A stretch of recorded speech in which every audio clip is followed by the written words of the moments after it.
Mississippi, here we all work while the white men play, loading up boats with the bales of cotton, getting so blessed till the judgment day. Get yourself a brand new gal, I love it, baby, with the apple of your eye. Oh, that goes all I can tell, they often do the paragraph and chicken pie. Here we all work on the Mississippi, here we all work while the white folks play, loading up boats with the bales of cotton, getting no rest till the judgment day.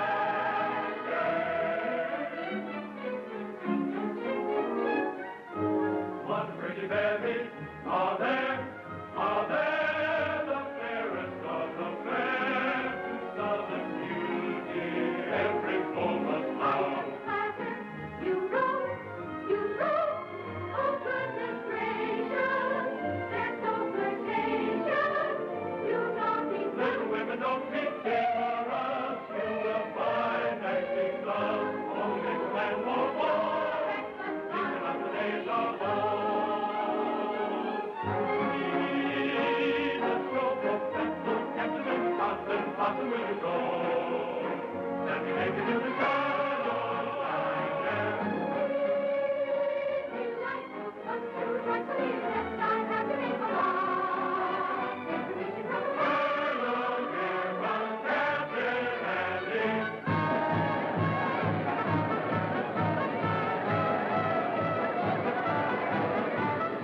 I have got such a wonderful show with the greatest of dramas and jolly comedies. Stephen Baker, the handsomest leading man, and beautiful Julie Laverne as well. Captain Blossom, Captain Andy's floating show. Thrills and laughter, concert after, everybody's sure to go. Captain Blossom, Captain Andy's floating show.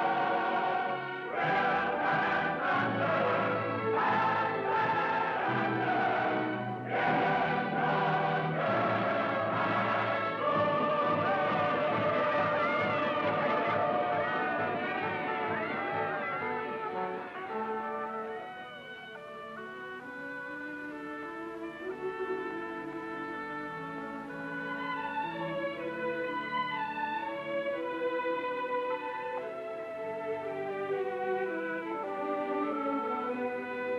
Who cares if my boat goes upstream, or if the gale bids me go with the river's flow? I drift along with my fancy.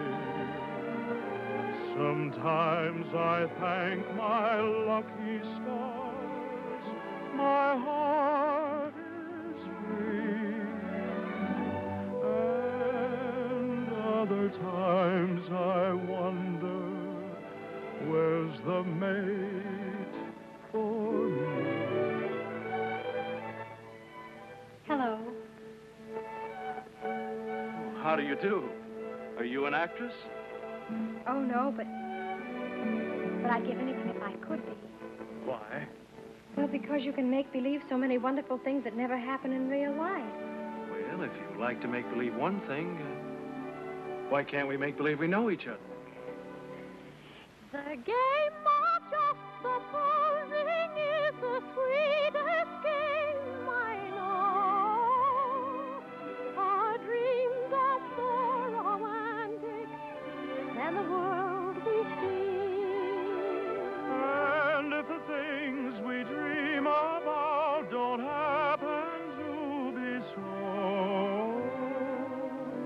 that's just an unimportant technicality.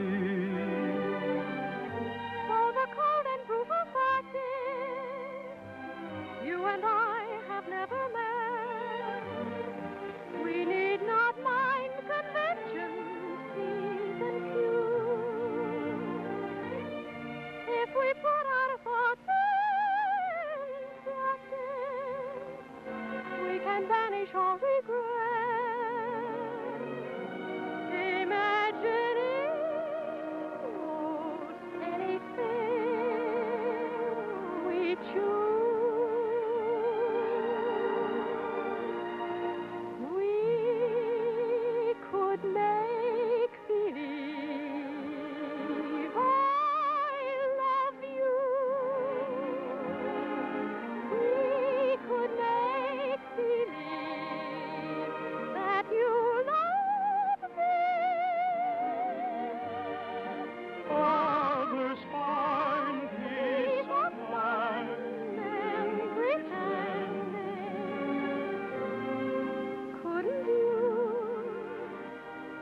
Good night.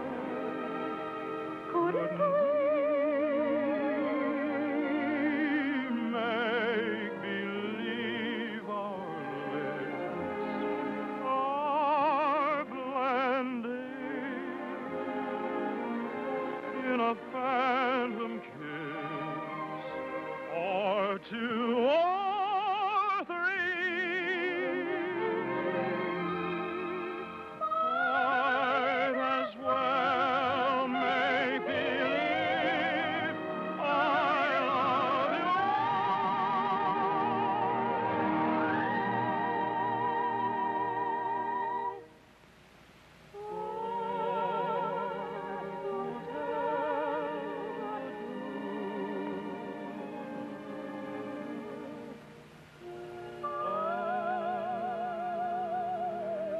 you.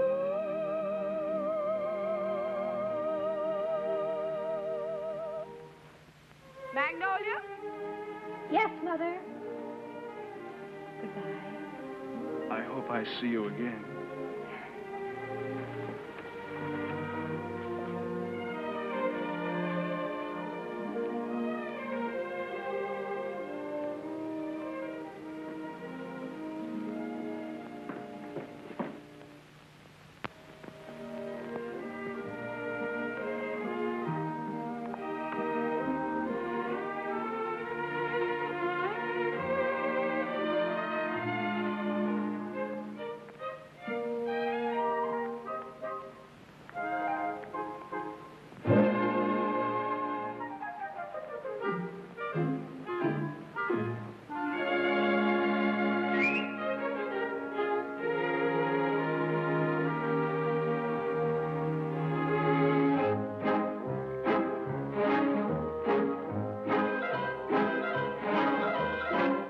Upon the wicked stage ain't ever what a girl supposes.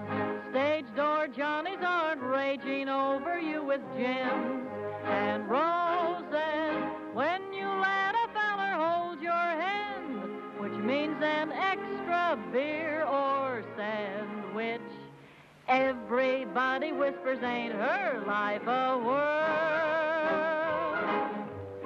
Though you're warned against a roue ruining your reputation, when you've played around the one-night trade around the great big nation, wild old men who give you jewels and sables only live in Aesop's fables. Life upon the wicked stage ain't nothing for a girl. So we listen to you moan and breathe. You must pardon us if we do not believe you. There is no doubt you're crazy about your awful stage. Life upon the wicked stage ain't never what a girl supposes. Stage door Johnny Lord raging over you with gems and roses. If some gentleman would talk with reason, I would cancel all next season. Life upon the wicked stage ain't nothing for a girl.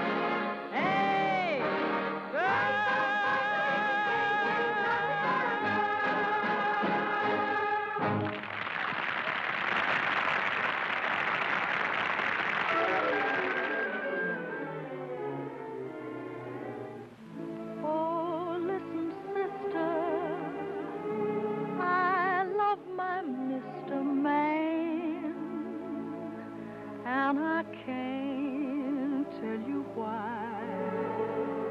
There ain't no reason for me to love that man.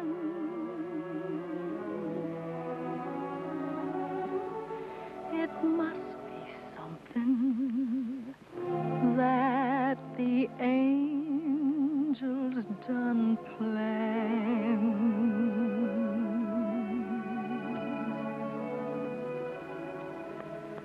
Fish gotta swim, birds gotta fly. I gotta love one man till I die. Can't loving that man of mine.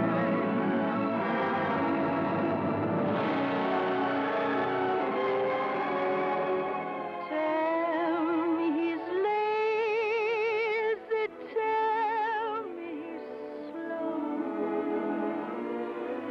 tell me I'm crazy, maybe I know. Can't help loving that man of mine.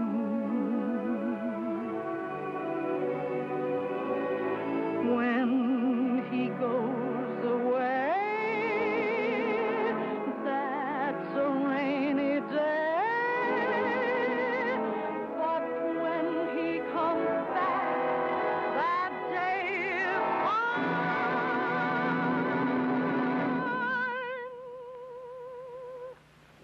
The sun will shine.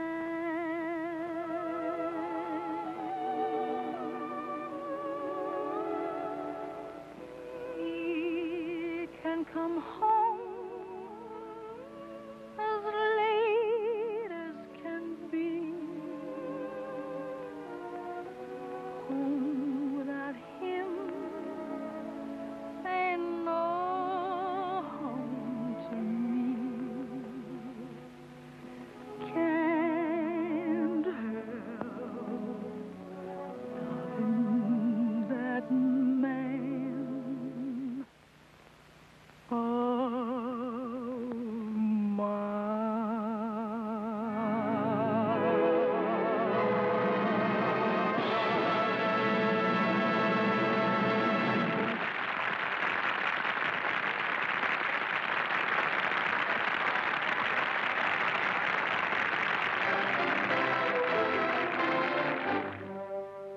Old Man River, that old man River, he must know something, but don't say nothing. He just keeps rolling, he keeps on rolling along.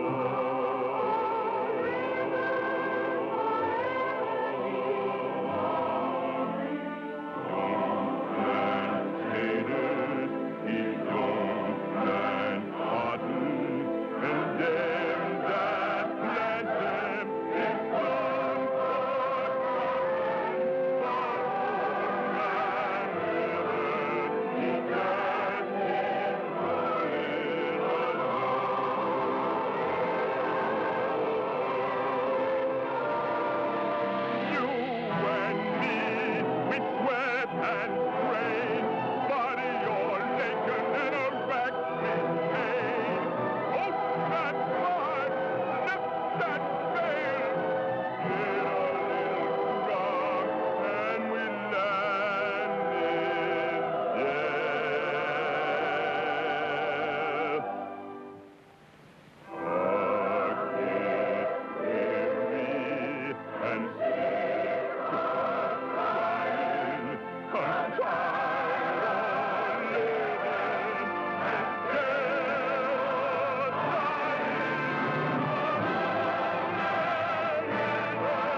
That was a swell show, Mr. Kern.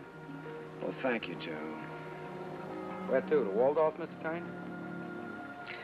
What was that, Joe? that big shindig I threw in for you. It's down at the Waldorf, ain't it, Mr. Kern? Yes. But first I'd like to stop off at the house of an old friend. Yes, sir. Just for a moment, Joe. Turn right at the next crossing. It's not very far. I'm looking for an old brownstone house. It was the home of a very great and good friend. Tonight during the show, I couldn't seem to get him off my mind. Yes, sir. And I'd like to be alone for a few minutes, Joe, before we go down to the Waldorf and face that crowd. Oh, I get you. It's like a minute of silence, something like that, huh? Yes, Joe, something like that. Here, stop here, Joe. Here at the corner? In front of that radio shop. Oh, there it is. See? You mean that lodging house sandwiched in there? Mm-hmm. Well, of course, it didn't have that room to let sign in the window then. And other than that, it hasn't changed very much. Well, the street has changed. Changed quite a bit since I first walked down it years ago. Joe, you notice this radio shop? Well, that was a bicycle shop the first time I ever saw it. I remember the day very well. It was spring, and I might have been any American kid coming down that street. I had a song under my arm, my hopes were high, and the world was wonderful. I was ambitious, and I was eager, but I needed a little help. I'd been told that the best man to give it to me was a man by the name of Hessler, James Hessler.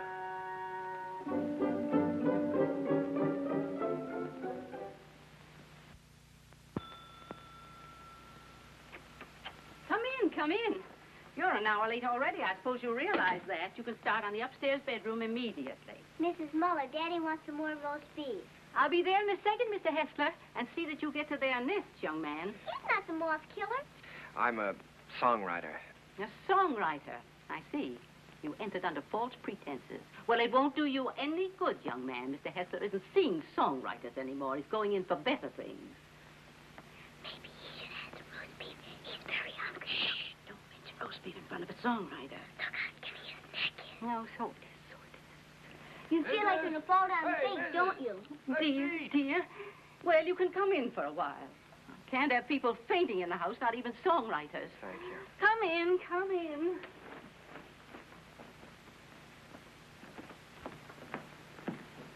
Daddy, he's starving to death. Mr. Hessler? Mr. Max? Yes, I know. Mr. Max Dreyfus of the Harms Company sent you. Written little tune. He thinks it has possibilities if it's properly arranged. Now, I'm to help you arrange it. Look how skinny his neck is, Daddy. Why, he said that, he told you that I was the greatest arranger in America, and I should give you a few lessons. Oh, my friend, he's right. There's only one catch. I've given up arranging. I'm through dressing up silly little tunes for girl shows and beer halls.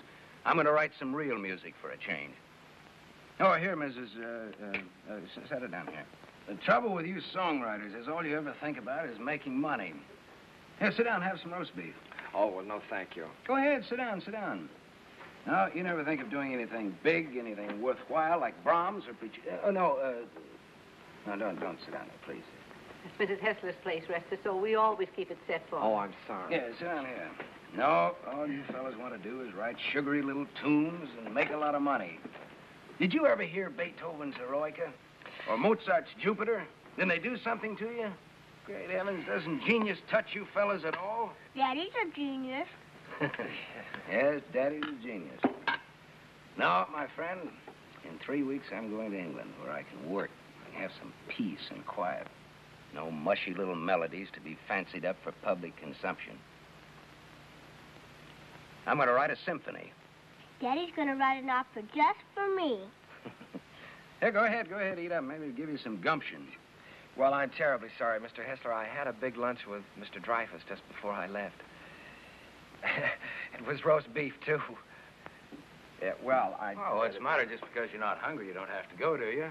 Have some brandy with me. Help me celebrate my liberation from mediocrity. Mrs., get a couple of liqueur glasses, will you? Sally, will you show the gentleman into the parlor? I'm going upstairs and see if I can find that bottle of Napoleon.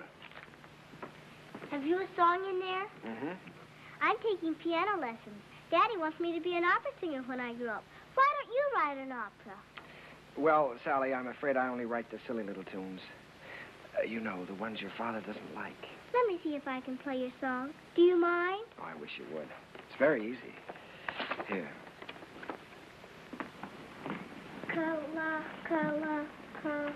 What's the name of the song? Kahlua.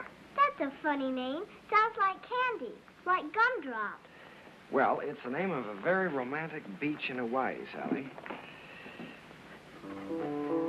No, that's B. B natural. Here, let me show you. Now, here's the melody.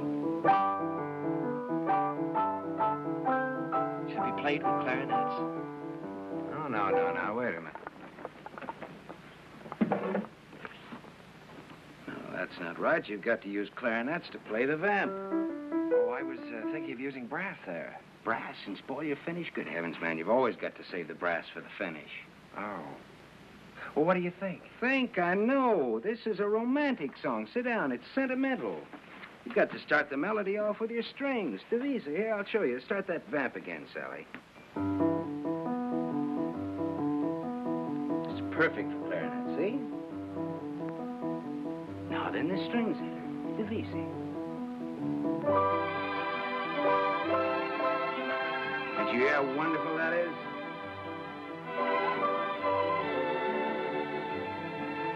Now then add trombones, muted trombones.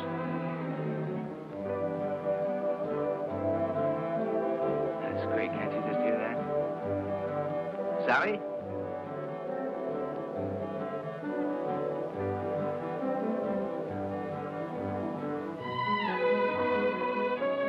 No, wait a minute. We ought to add flutes there. Right, easy.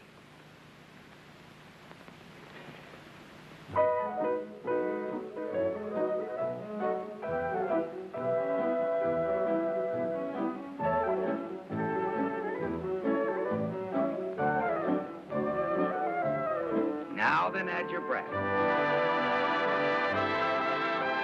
Your strings, too.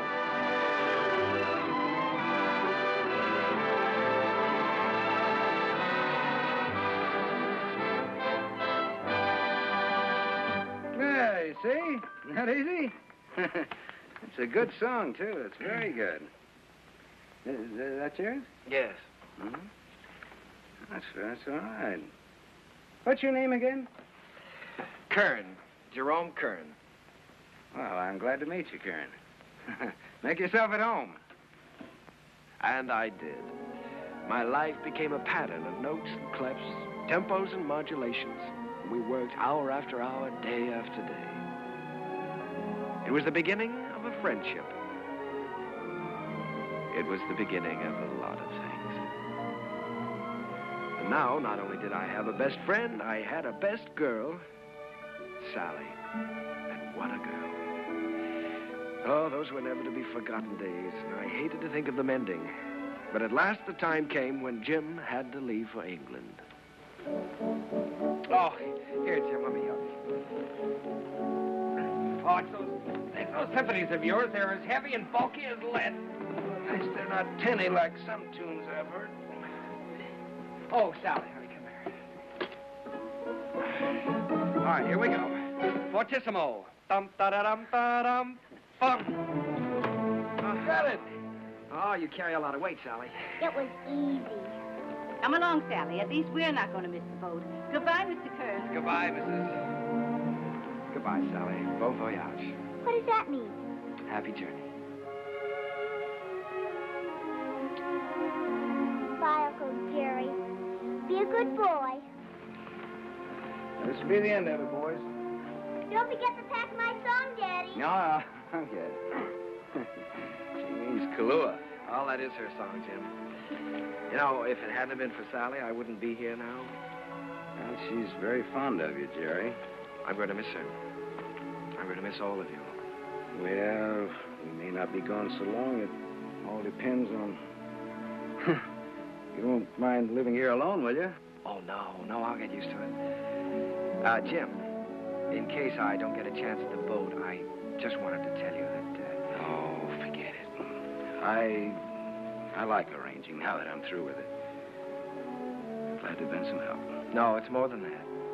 It's been your kindness and your home here. Look, Jerry, I just want you to write some good music, some real music. That's all the thanks I want. Don't waste your time fussing with those wheezy little tunes. Think big. Try to be somebody. I will, Jim. I'll try to be as big as I can. Yeah, good. That's fine. Well, we better be on our way. Oh, good heavens, Sally's song. You know, I'm so tickled that she remembered that. Remembered? It's your song, Jerry. She couldn't forget.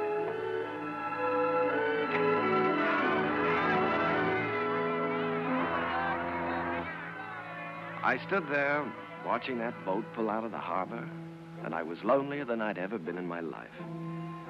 I walked through the days that followed, from office to office, theater to theater, always getting the same discouraging answer. The big hits were all English or European, and the local talent just didn't seem to have a chance. Broadway was closed to an American. From 23rd Street to Times Square, they were all playing Follow the Leader. And the leader was Charles Frohman. A moment. He's with Keller. Cecil Keller, the English composer. Mr. Frohman's not interested in American songs at the moment. He's leaving for England in a few weeks. Good day. How do you do? My name is Kern, Jerome Kern. Oh, yes. How do you do, sir? I see you have the deeds with you. Mr. Frohman's very anxious to see them. Deeds? You're the man from the real estate office, aren't you? No, I'm a songwriter. These are some of my songs. Your name isn't Kernan? No, Kern, Jerome Kern. I'm sorry. Mr. Frohman hasn't a minute to waste. I'm afraid I must say good day. Well, now, maybe if he'd listened to one of my songs, I have one that could be made very English. Good day, sir. Goodbye, Mr. Frohman. Goodbye, Mr. Keller. I'll see you in London soon. I'll call you when I get there. Thank you. I'll be waiting for your call.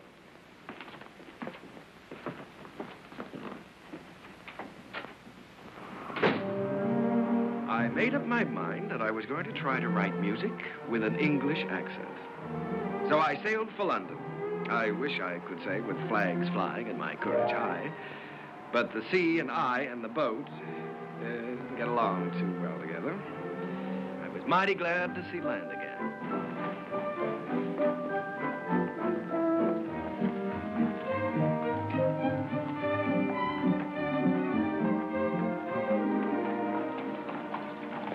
Excuse me, could you tell me where Mr. Hessler lives? Hessler? We have a Wesley and we have a Smith. No, Hessler. Mr. Jim Hessler. Uncle Jerry! Sally. Oh, honey, it's so good to see you. We didn't know you were coming. Well, I didn't know I was myself. Daddy will be so glad to see you. Come on, we live right over there. All right. Oh, Sally, you're getting prettier every day. I'm a new music teacher. Yes. Well, the tables are turned. American songwriter invades England. That's pretty good, Jerry. No, it's daring, very original. You're thinking big anyway. It's a chance I'm taking, Jim. Say, you've got a little skin here, haven't you? I haven't been getting enough roast beef lately, I guess. Jerry, I look at you sitting there, and it's just hard for me to believe you haven't been here all the time. Thanks, Jim. It's sort of like being home again. How was the symphony coming along? All right? Oh, well, yes, I'm still in the note-making stages. Of course, I always believe in making plenty of notes. It's kind of like planting seed. One day they start to grow, and then before you know it, lo and behold, your symphony's all written. Uh-huh. Simple and easy, huh? Not as difficult as writing those silly little tunes. Well, no, it's the quiet here that does it, Jerry. The peace in this place is just so thick that you can float on it. It's a rustic pastoral. Wait a minute, now, answer that telephone. Oh, the doorbell. Will you get the door, please? Don't you do something about that? Yeah. No, there's a picturesque pastoral. Hello. Who? Sometimes they're on Duckwell. My I little can't girl, she's waiting for a piano lesson, sir. Oh, Mr. Edwards. Yeah, put him on. Come, Sally, it's time for Hello, George. When, my little buddy? Fine. I don't want to. Tomorrow? Be glad to. I'm not going to have a lesson. For dinner, good. Hester, you behave yourself. All right, I'll be there. Bye-bye. George Edwards. The producer? Yes, he wants me to come up and sit in on a rehearsal of the new show. I don't want to take a piano lesson. Uncle Jerry's here. You've got to talk to your daughter. I can't do a thing with her anymore. Well, This is Uncle Jerry's first day here, and I shouldn't be made to take lessons, should I? Should I, Uncle Jerry? well, I think you should have one day off, maybe, huh? That's the end of her. There was some hope for her until her Uncle Jerry arrived. Now she's spoiled for good and all. Come, we get ourselves a cup of tea. You know, Sally, I'm inclined to agree with you. I think Uncle Jerry's arrival does call for a celebration. Now, what'll it be? London or the fair? Oh, the fair, Daddy. Please, the fair. All right. The fair it is.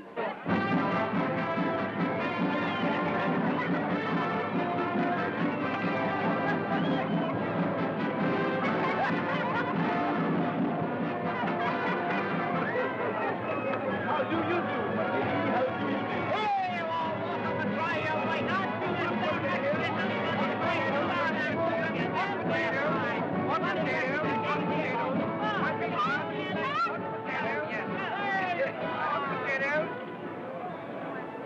Oh, it could be wonderful. Could be wonderful. Oh, no, Jerry. I don't want Sally to go up in the swings, not till she's a little older. The whole stage full of swings and a boy and girl in each swing and all of them singing. Oh, you mean for a production number? Yeah. That's not a bad idea. They could swing from the stage right out over the audience and back again. Make a good production number. What song would you use with it? Spoon with me, be perfect. Spoon with me. That sounds fine. Suppose I take that up to George Edwards. For the gaiety? Sure. I'm going to have dinner with him tomorrow night. Oh, Jim.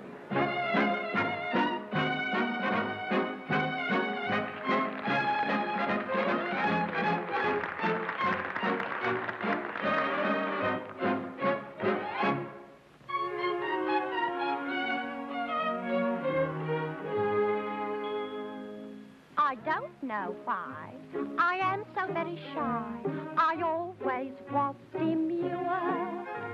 I never knew what silly lovers do. No flirting I'd endure. In all my life I never kissed a man. I never winked my eye. But now at last I'm going to break the ice. So how'd you like to try? How'd you like to spoon with me? I like. How'd you like to spoon with me? Well, rather. Sit beneath an oak tree, large and shady.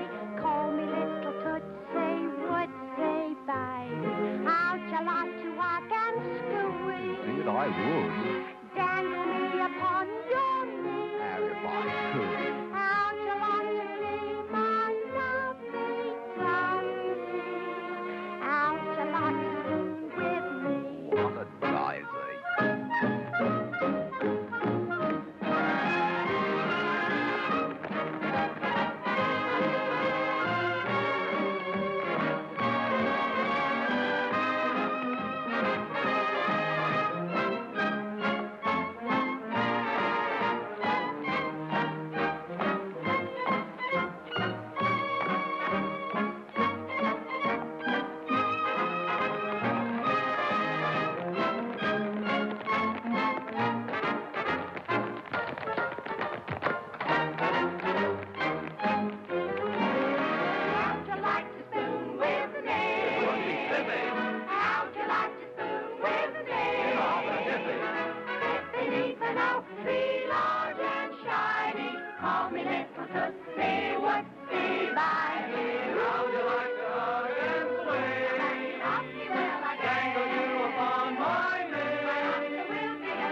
How'd you like to spoon with me?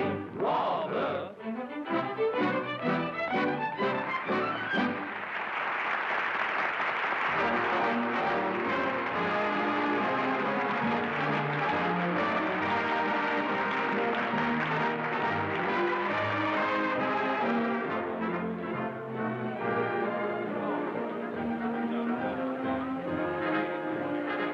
Pardon me for intruding. You've been pointed out to me as the composer of that delightful number with the swings in it. My name is Froman, Charles Froman. Mr. Kern, I want to congratulate you. Froman. I'm sorry, sir. It isn't my number. My name isn't Kern. There's Mr. Kern, sir, down the bar bit. That gentleman there? Why, he can't be the composer. It's him, sir, sipping sherry. And a very nice gentleman he is, too, sir, for a musician. Mr. Froman, I have something here which I know you'd like. It's a beautiful number with parasols, with all sorts of parasols.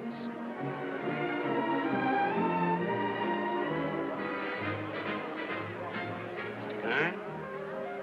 Oh, Mr. Froman, how do you do? I'm very glad to know you. Mr. Kern, I want to tell you I think your swing number is delightful. It has such beautiful English charm to it, really delightful. Oh, by Jove, Mr. Froman, that's rather nice of you. It's a pleasure to know you, Mr. Kern. You know, you fellas over here have a style all your own. As English as the scent of the May blossoms. Would you join me in a glass of sherry? Righto. Miss.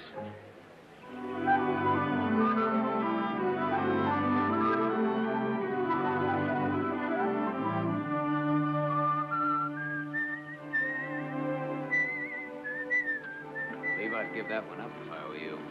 One song at the Gaiety, I think you can afford to take a rest. Well, if I could finish it, I know I could interest Froman in it. You ought to know by now that Charles Froman is only interested in English music and English composers. If I only had a piano, I know I could work this out right now.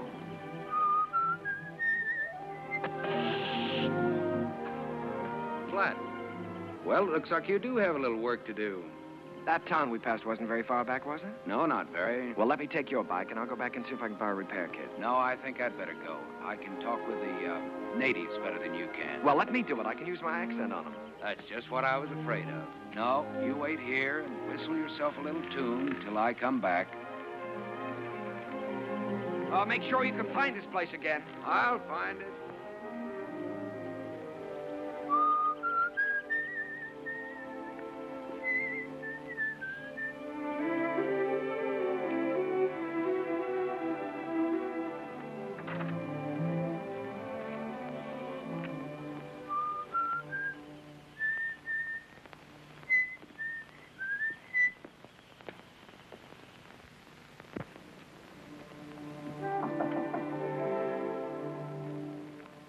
I say, is anyone there?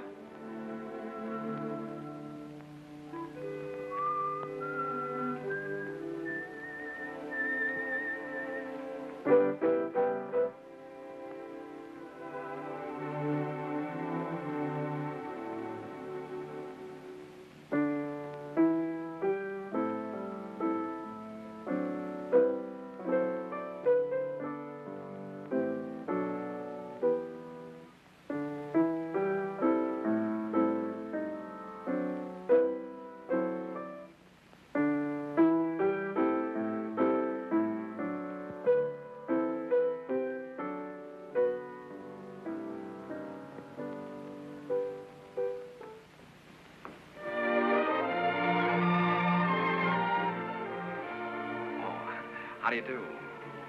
Did Mr. Timkins send you? Well, I was passing by on my bike, and I got a flat tire, and, well, then you don't work for Mr. Timkins. No, I happened to notice your piano through the window, so I thought I'd come in and try out a little tune. I see. For a minute, I thought you were the piano tuner. No. Well, I'd better go before the owners. What do you do here? Gardening? A little. Oh. Well, I don't know whether anybody's told you, but for a working girl, you're very pretty. Thank you. You're an American, aren't you? Yes. Yes, I'm a songwriter. As a matter of fact, that song I was playing as you came in was mine. Did you like it? Oh, you wrote it yourself? Sure. Oh, I write lots of songs. Maybe you've heard this one.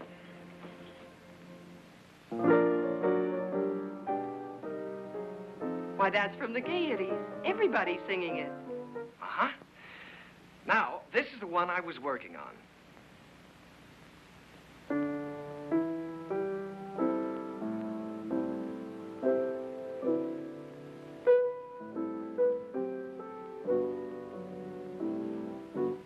That I'm going to try to place for the Gaiety, too. Of course. I would if I were you. Don't you believe I wrote these songs? Tell me, when you compose, do you always break into people's houses to borrow their pianos? No. All right, I'll tell you what I'll do. If I place this with the Gaiety, I'll send you tickets and you can come and see for yourself. Will you? I'll tell you when I get the tickets. I beg your pardon, miss, but your mother would like to speak to you. She's in the upstairs sitting room. Thank you, Katie. I'll be right up. Well, I'm terribly sorry. But I still wrote those songs. And I'll still be waiting for the tickets. Will you? Wonderful. I won't forget.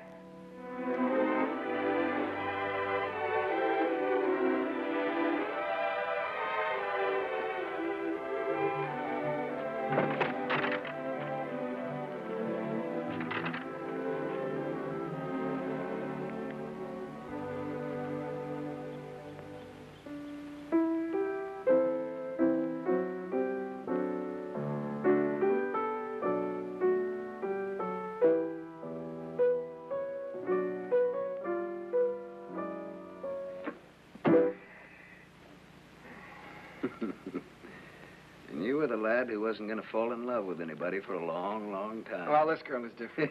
Sure, I know. Well, now, don't joke about it. It's serious. Don't you believe me? Yes, of course I believe you. Now, she really is different. I know. Her hair is like spun gold shining in the sunlight. Well, I don't know about her hair. She had a kerchief on, but her eyes were like pools in the starlight. I see. Even with her working clothes on, she's the prettiest girl I've ever seen. I'm sure of it. Seriously, Jim, don't you believe me? Yes, Jerry, I believe you. It's spring, isn't it? Tomorrow morning, I think I'm going to give you a great big dose of sulfur and molasses. Good night.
Noticed. When I look at you, I can't seem to see anything else. Oh, writing songs again. Perhaps we better stop and have lunch. All right. You can move in under those trees there. Isn't it a beautiful day? Beautiful. Now, let's see. You've seen Westminster Abbey and the Tower of London, and you've seen Buckingham Palace and Hampton Court. Maybe there's something I can tell you about this place. Eva, let's drop the history course for a while. Do you mind? Not that it isn't interesting, but, well, there are a few things I'd like to know about you, too. Well, all right. What would you like to know about me? Oh, just the ordinary things. Things you like and things you don't like, and where you went to school, and who was your first beau, and, oh, what you want out of life. That's a tall order. Where shall I start? The things you like. Oh, I guess I like what everyone likes. I like books and picnics and dancing and music. What about musicians? Oh, certainly musicians. And what do you want out of life? Oh, I guess again what everyone wants. Happiness. Have you ever given any thought to getting married? Why, of course. Doesn't everyone? Are you set on any particular type of man? I have been at different times. When I was 16, I desperately wanted to marry the star cricket player at rugby. And now? Now? Oh, now I don't really know. Except that he must have a sense of humor, and he must be kind, and he must be intelligent and good company. And, of course, he must love me very much. Well, I know somebody with at least one of those characteristics. Someday I'll tell you all about it. Oh, good afternoon, good afternoon, good afternoon. And how have you been this afternoon? Well, I'll tell you how I've been. I've been looking. Never mind. You feel wonderful. You feel great. How could you be otherwise after such a beautiful day? Tell me, my friend, how is your knowledge of English history? English history? Did you know that London happens to be the largest city in the world? Yes, I know that. Did you know that within the county of London there are 14 road bridges across the Thames? Now, there's the Waterloo. There's You don't say. Sounds dull, huh? Well, it's far from dull, my friend, when your history teacher is as beautiful as all the sirens of history put together. Did you know that all the swans on the Thames belong to the King of England? No, fancy that. And the male swan is called a cob. Well, what does that get? And did you know that when you walk into Hampton Court, you're walking right straight into history? Oh, my dear friend, you have so many things to learn about England. Have you ever heard of a man named Charles Frohman? Frohman. Well, now that's a familiar name. The face escapes me. How can you talk about Frohman when I'm talking about love? Oh, so that's been the theme of this little dissertation. Yeah. Well, I'm glad you informed me. Oh, that's all right. Because the next time Frohman's office calls, I'll tell him that you're too busy to be bothered. Yes, you tell him that I'm too busy.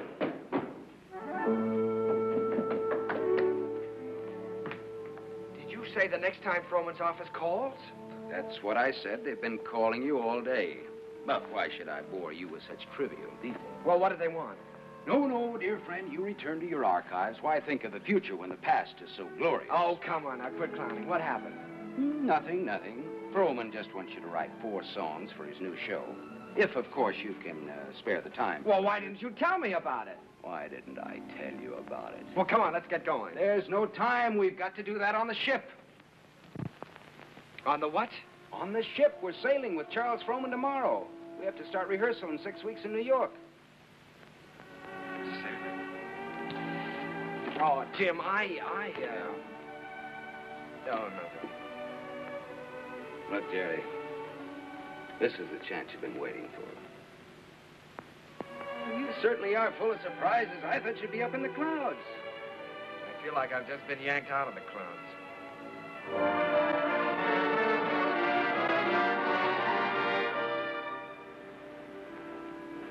Jerry, aren't you coming down for lunch? Oh, no, Jim, I'm not very hungry. Now, look, you've got to snap out of this. It isn't the end of the world, it's the beginning. Here you are on your way back home with a Charles Frohman contract in your pocket. Why, you ought to feel wonderful. I know it. That's what I keep telling myself. You go back to England. If I just could have seen her once more. Jerry, it was all we could do to catch the boat. You couldn't help that. You talked to her on the phone. On the phone? What can you say on the phone? Hello, it's nice seeing you. Take care of yourself. Oh, Jim, there were so many things that I wanted to say to her. Now, look, Jerry, you've got to think about your career. Things are just starting for you. Yeah? You can say that over and over again, and you know what happens? What? Nothing. Jim, you know, for the first time in my life, I'm lonely. Here I am on a ship full of people with you, and I might as well be on a desert island all by myself. Did you ever feel this way? Yes, once. What did you do about it? I married the girl. Oh, hello, Mr. Froman. Hello there. Been looking for you two. You weren't down to breakfast? No, the first day out is always a little rough on me. Well, good Englishman should have his sea legs by now. Come and have lunch with me. Mr. Froman, there's something I must tell you. I'm not an Englishman. Mr. Kern, there's something I must tell you. I never thought that you were. At least not after the first 15 minutes. Matter of fact, I'm very proud to be able to present a new American composer to Broadway. Thank you, Mr. Froman. I have a lot of faith in you, Jerry. Just received a wireless from Julia Sanderson. She's accepted the part of the girl from Utah. Wonderful. Now I've got to have a great song for her. If it's a love song, he's got one.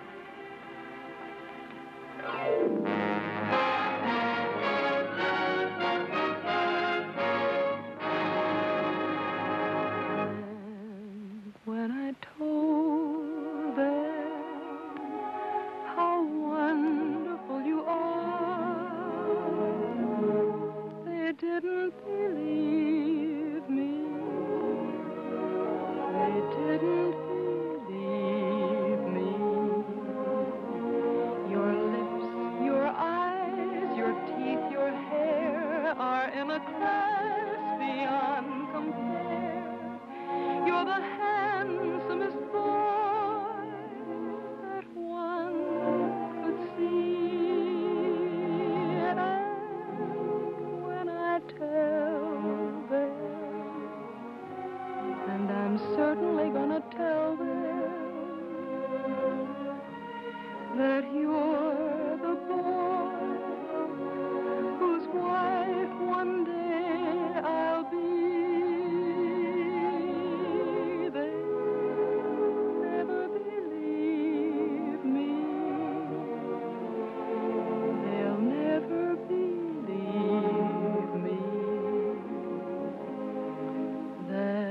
From this great big world, you've chosen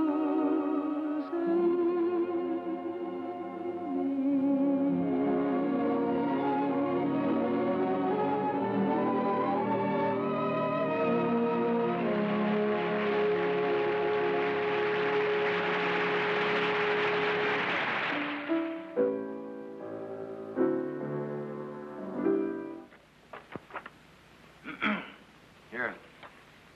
I've got the Clouds number worked out pretty well now, huh? I never realized that writing a complete score was such a job before.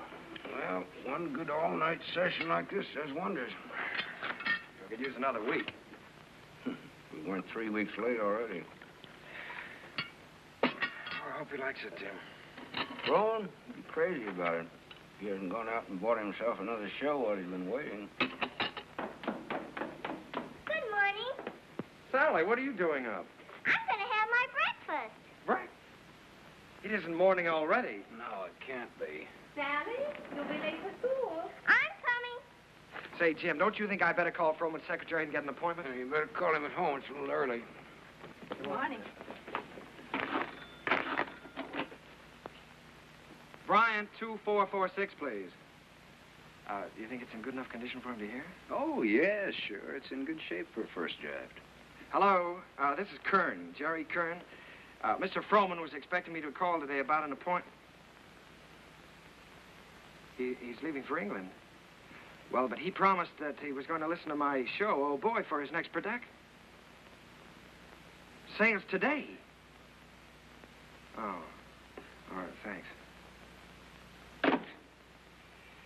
Well, that's it. He's gone over to buy himself another English show. Well, he can't. No? No, he can't. We worked like dogs on this score, Jim. And I had all my plans made, too. After he bought it, I was going to jump the next boat for England. I'd forgotten about that young lady. Wait a minute. I've got an idea. My passport is still good. Why don't I take the same boat he's taking today? Wonderful. Get him on board ship and he can't get away from you. That's right. Then I can tell him the show. Wonderful. Then I can go and see Eva. Sure, you can get married. Well, you probably have to ask her first. Well, that's an idea. Well, I'll go and phone the steamship company. Right, I'll go fast.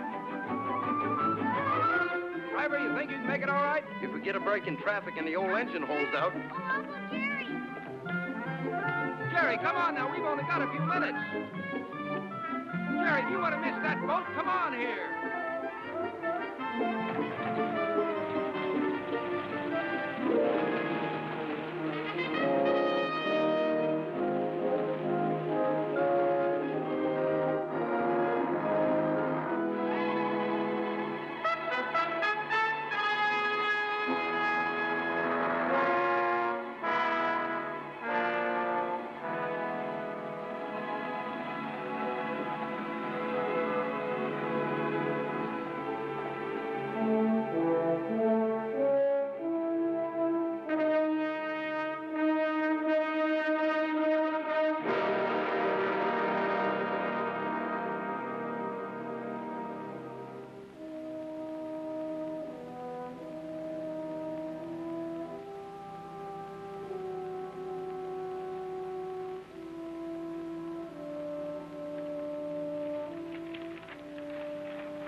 Charles Frohman. It's like watching an era crumble in front of him. The theater's gonna miss him. Yeah. You were very lucky to miss that boat, Jerry.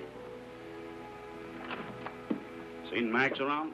Oh, hello, Jim. Victor? No, I think he went over to Comstock and Elliott's. What a terrible tragedy. Yes, it's unbelievable. Jerry and I were just talking. Jerry, you know Victor Herbert, don't you? This is Jerry Kern, Victor. How do you do, Jerry? It's a great honor to meet you, Mr. Herbert. Charlie Frohman spoke of you quite often. He had great hopes for you. Well, he was very kind. He liked you. But more important, he respected you. And it's easy to see why. You've got a song to sing. Thank you, Mr. Herbert. Look down at that city, Jerry. It's made up of millions of people. And music has played a part in all their lives. Lullabies, love songs, hymns, anthems. Must be pretty wonderful, Mr. Herbert, to realize that people you don't even know and never will know are singing your songs, and all of them asking for more than Victor Herbert music. It makes me feel grateful, Jerry, and very humble. One of these days, you'll find out yourself how it feels. What is it my publishers call me? The Dean of American Music. Well, I think you're going to be the next dean. One thing I must admit, you've got a better figure for it. Keep writing, boy. Don't let anything stop you. Good night. Good night, Mr. Herbert. Night, Victor. Good night, Jim. Good evening, Mr. Herbert. It's a deal, gentlemen. Congratulations. Comstock and Elliott are going to produce Oh Boy. Max just sent me over with the check. What's the matter? Aren't you fellas happy? Yeah, thanks. Turn out those lights again, will you?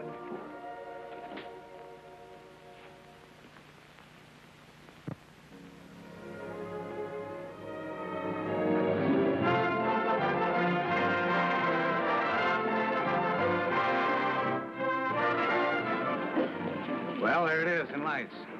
How does it feel? Well, it feels pretty good. If I could just get rid of some of these butterflies in my stomach. How do you feel? Well, I've got a little butterfly trouble myself. I suppose you think we're standing in front of the theater on 39th and Broadway. No, what do you take me for? This isn't 39th and Broadway. This is the top of the world. Pretty nice world, isn't it? Yeah, it's great. It's wonderful what a difference seeing your name in lights can make, isn't it? Come on, we better go in or we'll miss the show.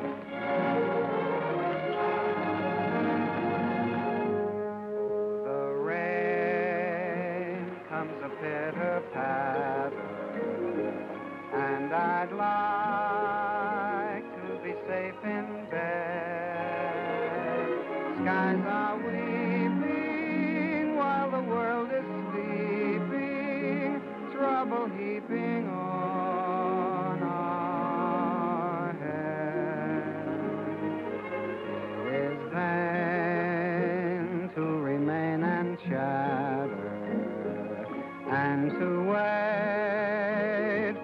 clearer sky.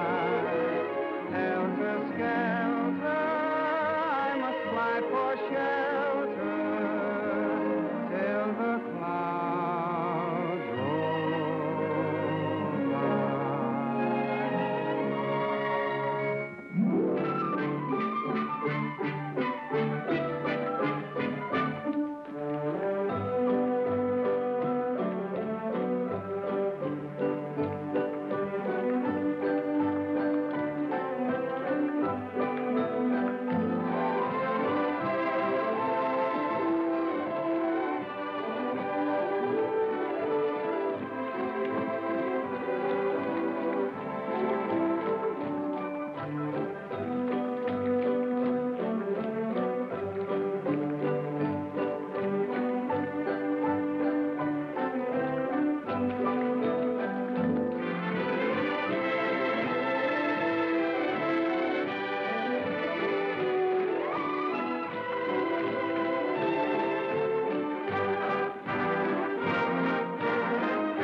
That applause, it's for you. Don't wake me up. Don't anybody wake me up.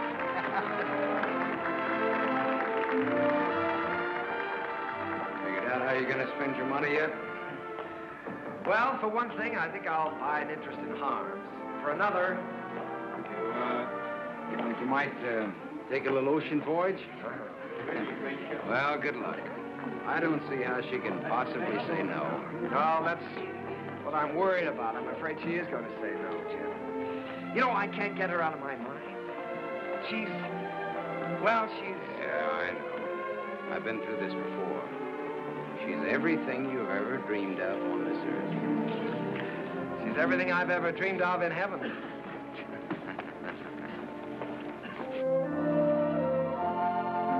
Oh, Jerry, let's stop here, shall we? All right.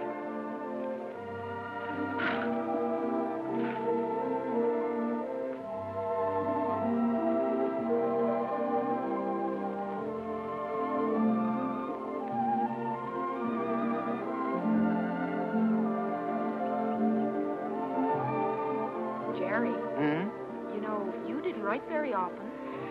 Well, my letters weren't very interesting, Eva, so I tore them up. As a matter of fact, you didn't write very often yourself. A lady doesn't correspond with a gentleman, unless it's a reason other than a personal one. Oh, well, now, doesn't that sound a little silly to you? No, it sounds altogether fitting and proper. Oh. You want to fight? A lady doesn't fight. Well, what does a lady do? Oh, you're impossible. Well, you're right. If I were you, I'd have nothing to do with me. In fact, if I were you, when I asked you to marry me, I'd say no. Just on the grounds that a lady never says yes. Now, see here. Are you going to ask me to marry you?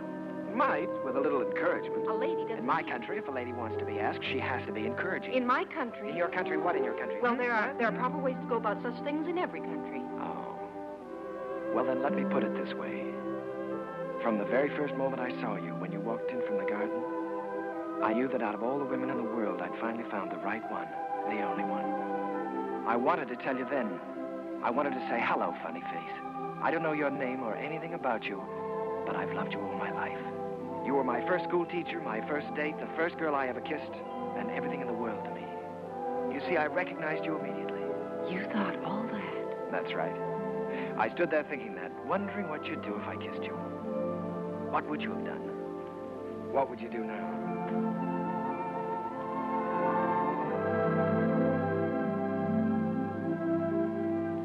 Will you marry me, Eva? Thank you so much. I'd love to. Hello, Mr. Kern. Hello, my darling.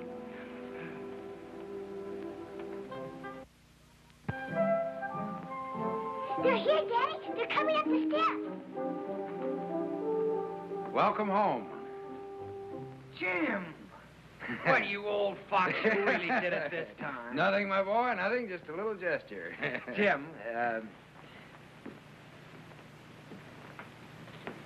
this is Eva. Hello, Eva. Hello. Well, you've married the nicest guy in this world, but the craziest. Oh, now, wait a minute. I was keeping that from her. Isn't she sensational, Jim? Jerry. Honey, turn around and let him look at you. Oh, Jerry. Look at that hair and those eyes. Have you ever seen a woman like that in your life before? Only once. No, I hope that both of you have all the happiness in this world. Oh, thank you, Jim. I think we have already. Forgetting me and the music. Oh, Sally, yes, I'm sorry, dear. Sally. On behalf of my father, Jim Hessler and myself. On behalf of my father, Jim Hessler and myself, I wish to congratulate you on the start of your voyage into the great sea of life. Oh, Sally. Well, on behalf of my wife and myself, I thank you very much. I'll take it. Hello, Mrs. Hello, Mr. Kern. Sally, it's so wonderful to see you. Why, you have grown up, haven't you? Sally, this is your Aunt Eva. On behalf of my father... Thank you, Sally. We're going to be real good friends, aren't we? Yes, I expect we are. Well, what do you say? Let's all go in and have something to eat, shall we?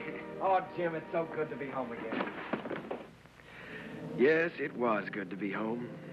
I felt I had everything in the world. Happiness, success, and the wife I had dreamed about. I wanted to put it all into music. Eva's smile, and her eyes, and what it meant to be with her. And at last it seemed to me that the clouds had rolled by.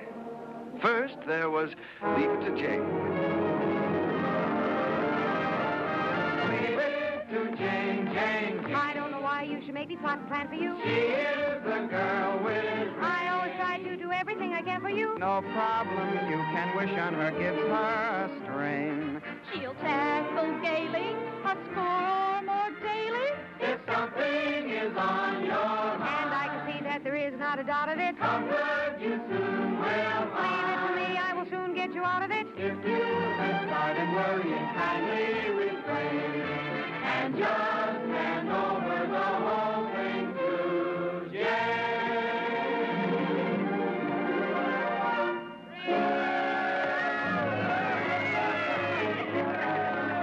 Well, Jane, why don't you tell us how you do it? Yes, come on, Jane, tell us. Oh, but it's really very simple. I just study up on the famous women of history. You mean like Lucretia Borgia? Well, no, not exactly. Listen. In days of old, beside the Nile, a famous queen there dwelt. Her clothes were few, but full of style, her figure slim and svelte. On every man that wandered by, she pulled the feet of Bara. And everyone observed with awe that her work was swift, but never raw. I'd be like Cleopatra if I could have my way. Each man she met, she wed and kissed, and she dozens on her waiting list. I wish that I had lived there beside the pyramid. For a girl today don't get the scope that Cleopatra did.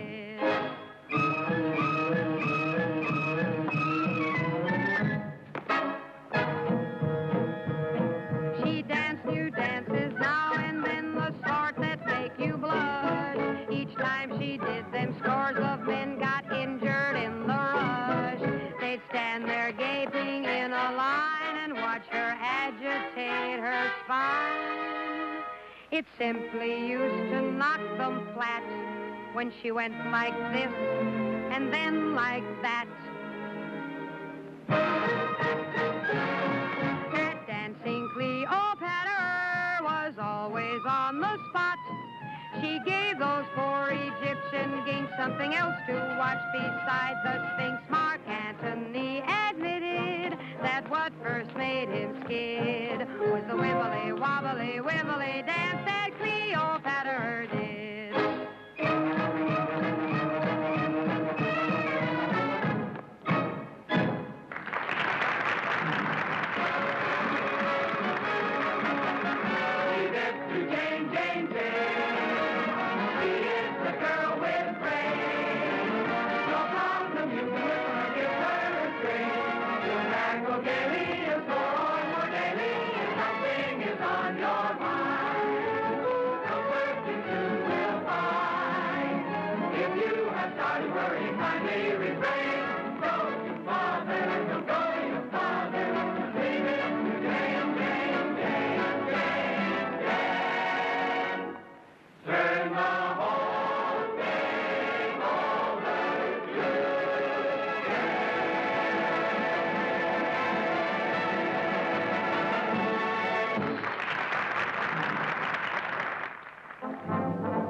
Once again, Broadway belonged to the Americans. To George M. Cohan, Irving Berlin, George Gershwin, Vincent Youm, Buddy DeSilva.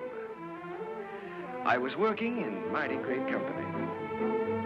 And in one of my own shows, Sally, I was fortunate enough to have the reigning queen of the era, the wistful, lovely, unforgettable Marilyn Miller.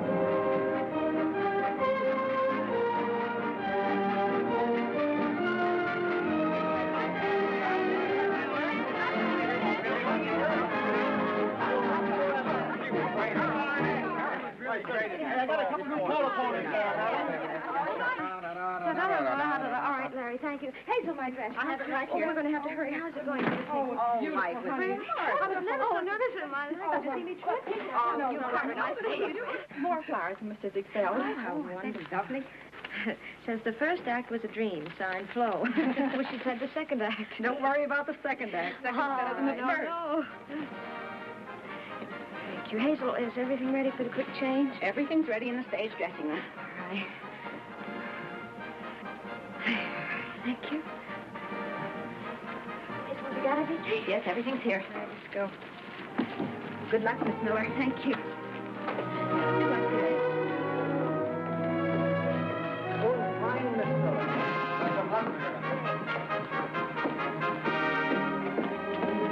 Keep it up, Marilyn. Keep your fingers crossed, Jackie. You bet.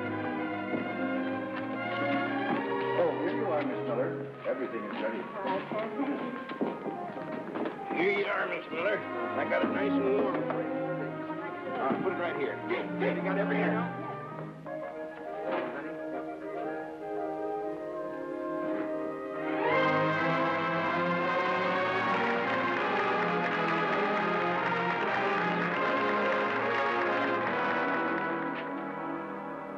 As I wash my dishes, I'll be following a plan till I see the brightness in every pot and pan.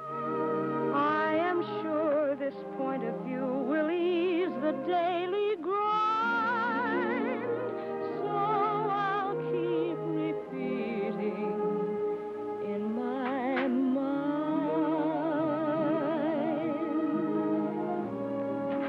Look for the silver lining whenever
never thought I'd ever keep a scrapbook. But it was nice to know that people were singing my songs and asking for more. Night Boat, Good Morning, Dearie, the Ziegfeld Follies. Curtains went up, and curtains came down. And I think I got to look a little more like a musician. Eva grew lovelier with every passing year. Our life was rich and full and very satisfying. And Jim and I, well, we grew a little grayer, a little more settled, perhaps. He was still working on his symphony, or so he said. But on the whole, the years didn't change as much. However, they certainly did change Sally. She was quite a young lady now. She'd been away at school. In fact, many schools. Well, Sally. Hello. Darling. Well, Sally, I thought you were at school. Well, I was. Oh. What happened this time?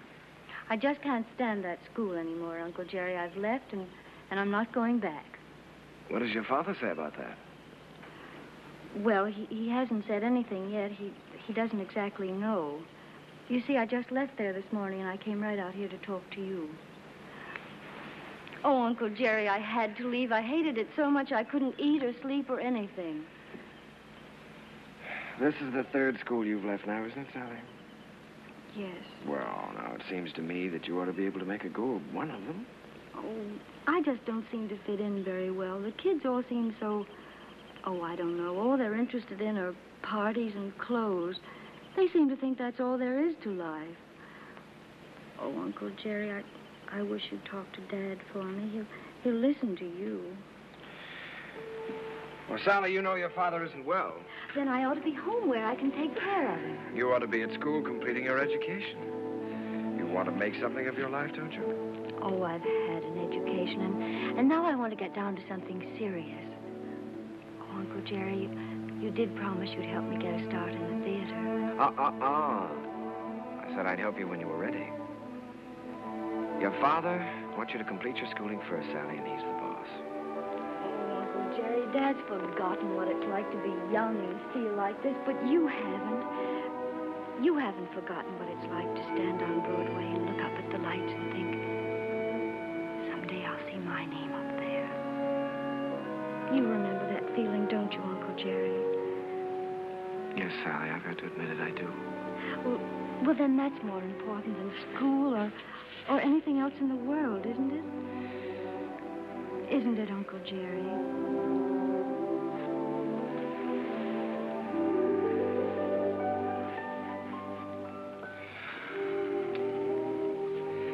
It's the third time, Jerry. Yes, I know. Maybe we shouldn't have made her go back before.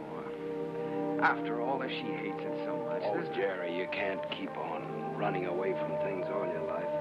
It's time Sally found that out. Well, you can't live another person's life for them either, Jim. That isn't fair. Sally's grown up now, and I think she ought to be allowed to do what she wants to do. I want her to finish her education and get a chance to finish mine. I always said that any kid of mine was going to get the right start in life. Well, what's right for one person isn't always right for another, Jim. You know that. Jerry, the trouble with that girl is she's just plain stage-struck. She comes by that honestly enough, doesn't she? Remember how we used to pound the sidewalks and knock on doors? Nobody could stop us. Goodness only knows enough people tried to. Remember how thrilled we were when we finally realized we were in? So what right have you or I to interfere with Sally? Yeah. Well, what are we going to do, Jerry? I'd give her a part in Sonny. So, cast. Part of Gwen hasn't been cast yet? Gwen, well, it's only one line. Gwen is going to have a song. The doctor's here, Mr. Hester. Oh, fine, Miss. Doctor, I'll be with you upstairs in just a minute. Good evening, Mr. Kern. Hello, Doctor. You know, when you get to be my age, you start collecting pills. Well, Jerry, I hope that works out all right.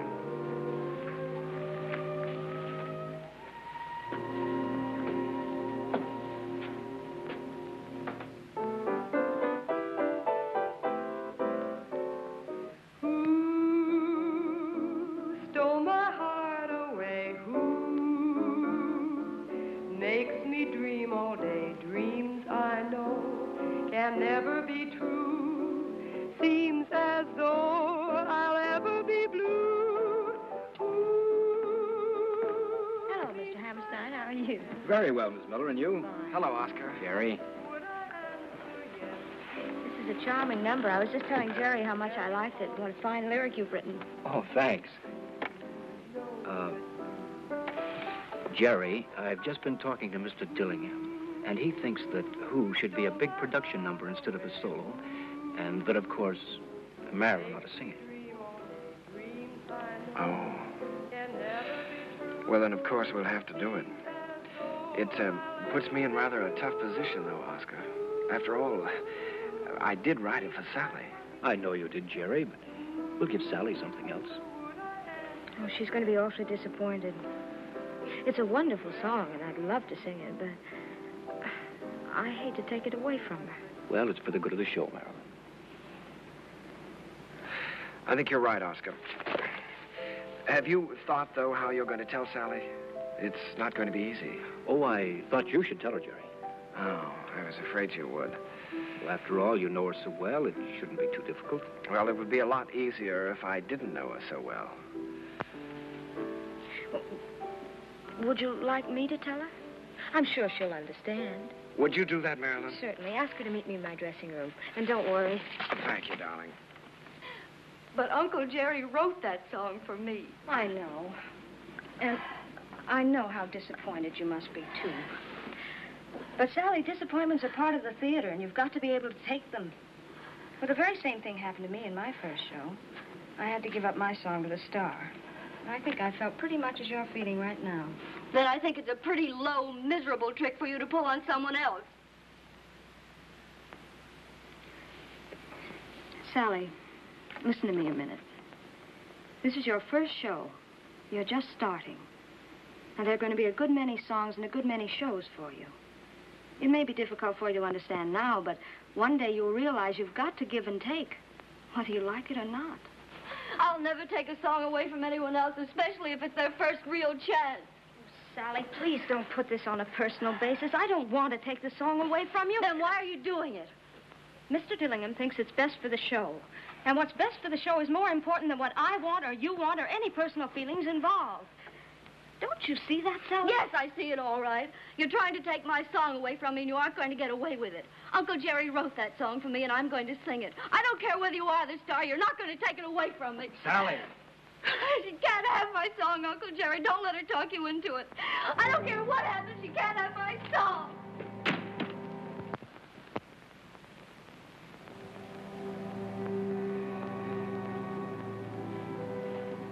I'm sorry, Jerry.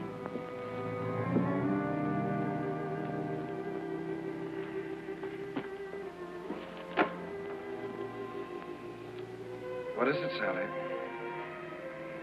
Am I still in the show, Uncle Jerry? If you want to be. You won't have a song, though. He took my song away from me, the song you wrote for me.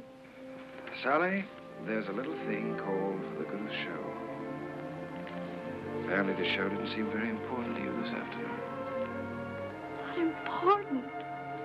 You didn't care what happened to the show just so long as you got your way. The theater doesn't work that way, Sally. Nothing works that way. I learned something today. I suddenly realized that you're not ready for the theater yet. I'm ready. No. All you have to offer is a small talent, a great deal of conceit, in return for which you want success.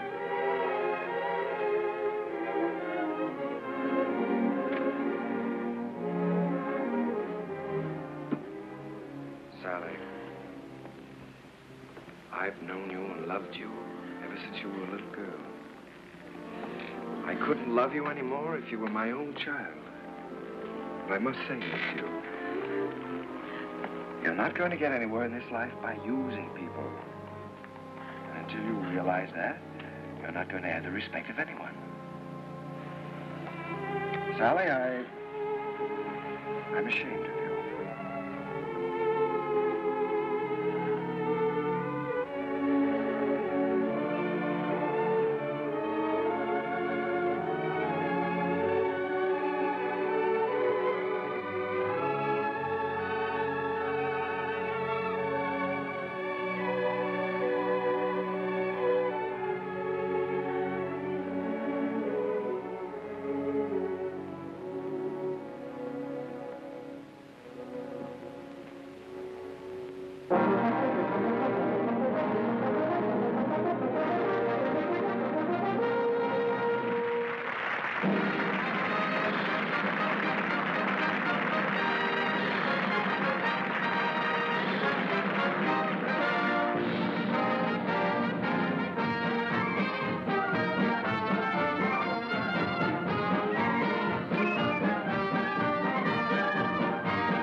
But you.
Hello?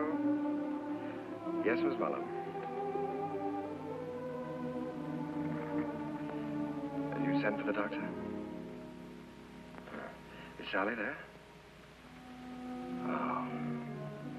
Well, you be sure he stays in bed, Miss Mullum. I'll be right over.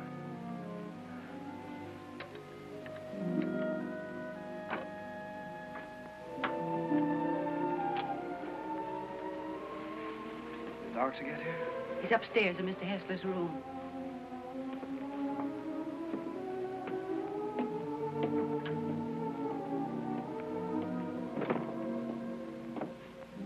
It's his heart. I wouldn't stay very long. Mr. Hessler could use a little rest.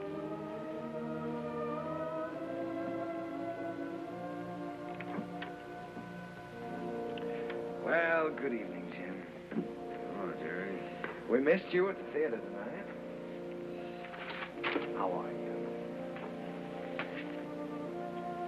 Sally's gone, Jerry. Yes, I know. Mrs. Muller told me.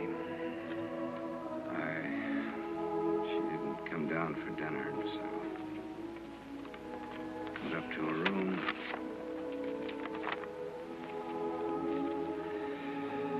Dear Daddy, I'm going out on my own. Don't worry about me. Someday you'll be proud of me. I'll always love you. P.S. Tell Uncle Jerry I still love him. It's all my fault, Jim. I shouldn't have suggested that she'd be in the show. No, Jerry. Sally is Sally. It's time both of us faced that. Yes, I know, but I think I heard her. Well, she's got spunk, all right. Jerry, she's young. She's way too young to be out on her own. Well, now, look, Jim, don't you worry about this. I'll bring her back. I wish you'd do that. I promise you I'll try my utmost. Yeah, just as soon as you can. Good night, Jim. Why don't you get back into bed and get some rest? Yeah. I left no stone unturned trying to find Sally. Personal ads, private detectives. But the answer was always the same. No one had seen her. It was a futile hunt. I tried to keep Jim's hopes alive, but I think he knew. And then, one night... Please don't mention that I telephoned.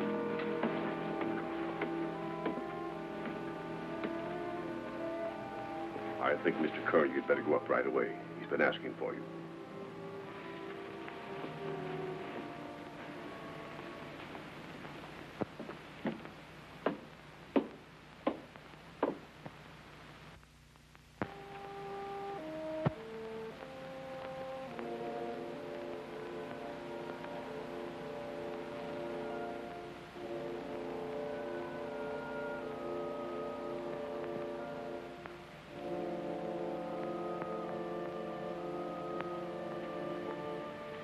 Jim.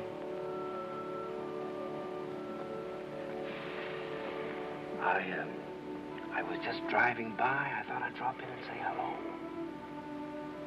Yeah.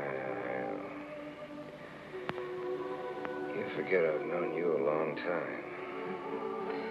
Feeling better, aren't you? Yeah, I'm fine. That's good. All you need now is a little rest. Kind of quiet around here now.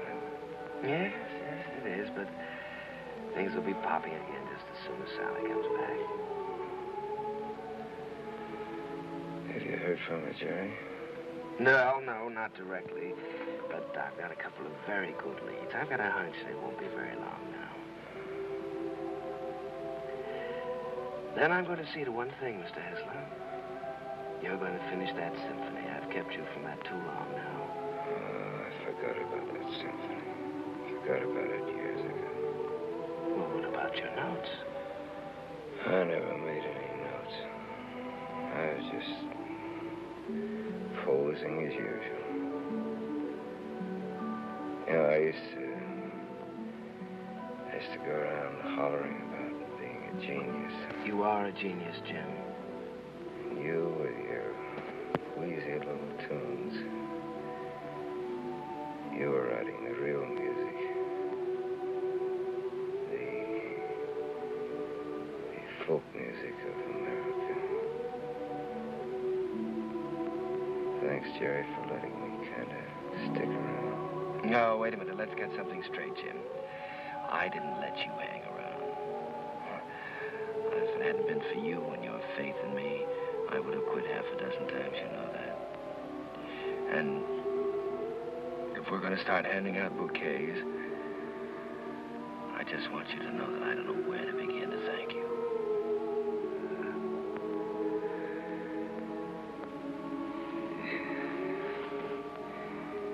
You're a great man, Jerry. It's been a privilege getting in on that music. It's been a lot of fun. Now, let's not talk that way, Jim. In a couple of weeks, you'll be back at that piano, screaming for more and more brass.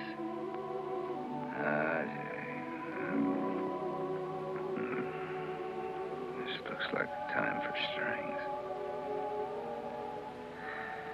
Jerry, if I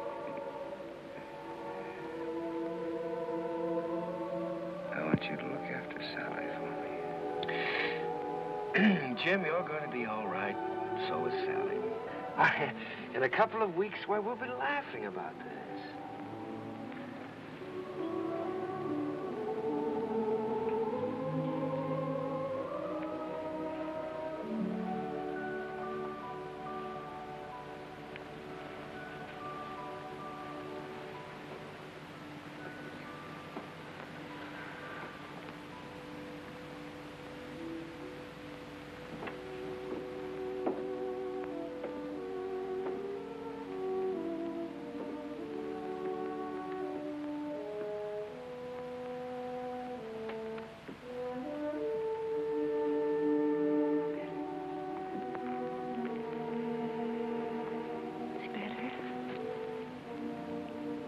Perhaps if I made some coffee.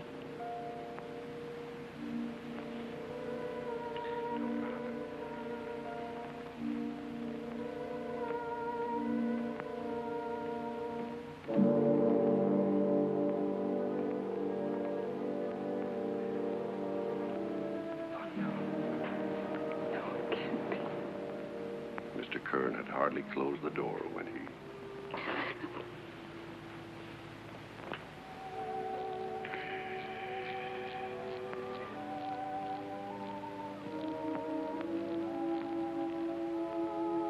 I was completely lost, completely helpless. Jim was gone, and I had failed him, was still failing him. I'd lost a world with Jim's passing, and everywhere I walked with ghosts, reliving lost hours, pacing a world of memories. I couldn't even think in terms of music. I began to feel that I might never write again.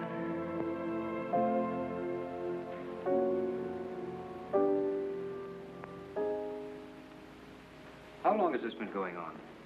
For weeks, Oscar. Ever since Jim died.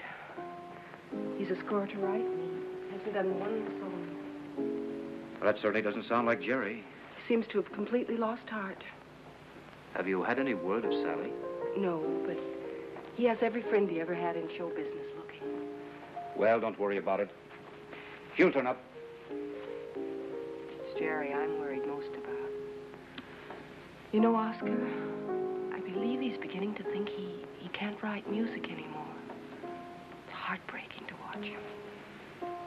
Well, I have a book here I'd like him to take a look at. I've been commissioned to adapt it and write the lyrics, and I think Jerry's the man to do the music. I don't think he'll do it, Oscar. Well, that's hard to believe. There's never been a time as long as I've known Jerry when you couldn't excite him with a good story. There's never been a time in his life like this. But if you can try, I'll tell him you're here.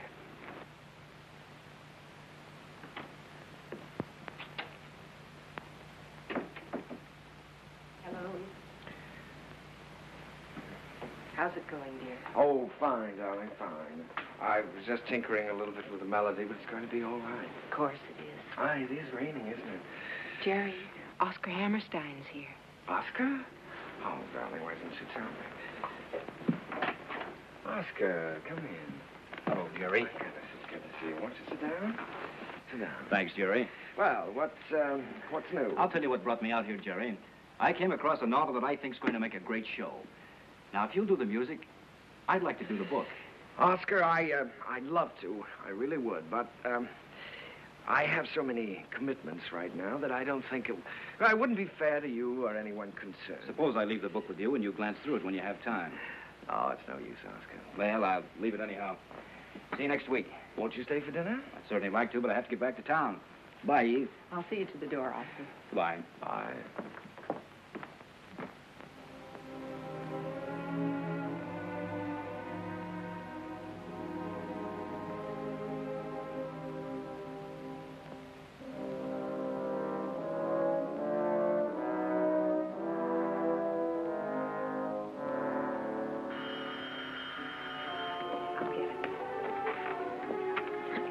Hello? This is Mrs. Kern. Oh, just a moment, Mr. Kelly. Jerry, it's Arthur Kelly. He's got news of Sally. Hello, Arthur. Yeah. Oh, that's wonderful. In Memphis? What was the name of that club again? Club Elite, all this week. Yes, well, I'll get right on it. Thank you very much, Arthur. Is singing at the Club Elite in Memphis all this week. Oh, that's wonderful. Shall I pack a bag for you? Yes, darling, you do that and I'll call and make reservations.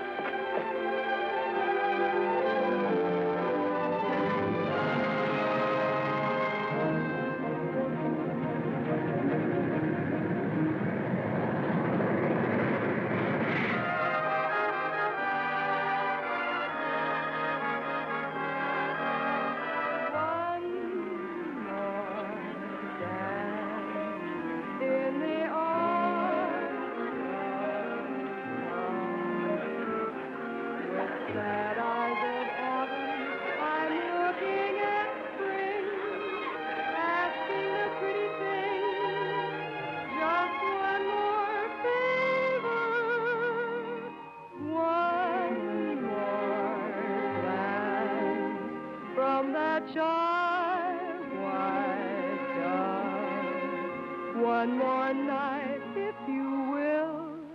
One more flight, one more thrill. One more dance, if you will, with me.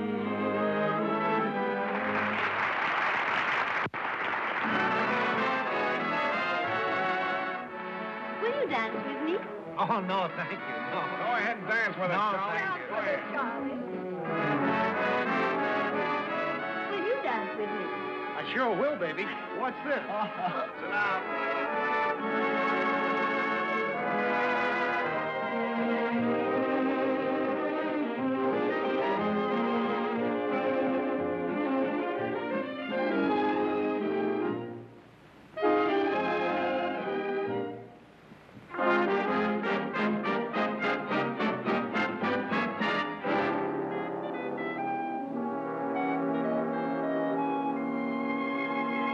Think of what you're losing by constantly refusing to dance with me. You'd be the idol of France with me.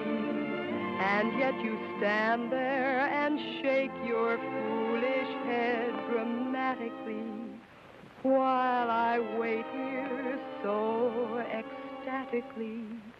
You just look and say emphatically, not this season, there's a reason. I won't dance, don't ask me. I won't dance, don't ask me. I won't dance, madam, with you. My heart won't let my feet do things they should do. You know what? You're lovely. So what? I'm lovely. But oh, what you do to me. I'm I'm like an ocean wave that's bumped on the shore.